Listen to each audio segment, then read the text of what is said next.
उस भगत का ही खेत था, उसमें एक जोड़ी थी, छोटा सा तालाब जिसको लेट बोले। जब वो व्यक्ति लेकर आ गया 2 मनुष्यों का भोजन, गरीबदास जी कहने लगे आजा मेरे पीछे पीछे।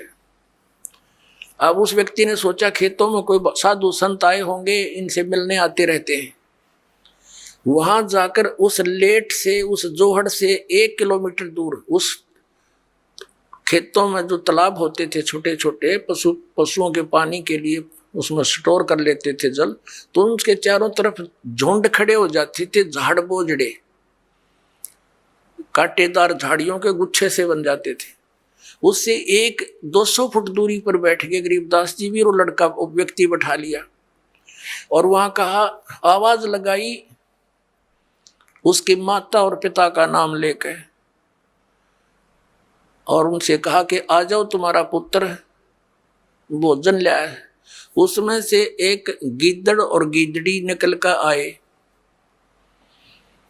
और वहां आकर खड़े हो गए और लीला थी गरीबदास साहिब जी की, और कहा बेटा ये तेरी माँ, ये तेरा बाबू, ये तेरा पिताजी, इन्हें खिला भोजन। वो दर दिया खोल कर उसने। अब वो छक गए दोनों, 1 मिनट खा गए फटाफट और खा कर भाग गए। अब गरीबदास जी बोले कि तुम्हारे गुरुजी क्या कह रहे थे कि 1 दिन के भोजन खिलाने से और 1 वर्ष तक तुम्हारे पिताजी पितर जो जिस भी योनि में है वो तृप्त रहेंगे। अखा जी ऐसे कह रहे थे, ये दोनों भूखे मरे थे, खा गए सारे ने, और भोगते ला के आए हो तुम्हें। अखा जी उस दिन पीछे कान पकड़ दिया कि जी बाढ़ में जाओ, या ये तो बकवाद है सारी, तो छोड़ दी सारी वो लोकवेद और दंत कथा।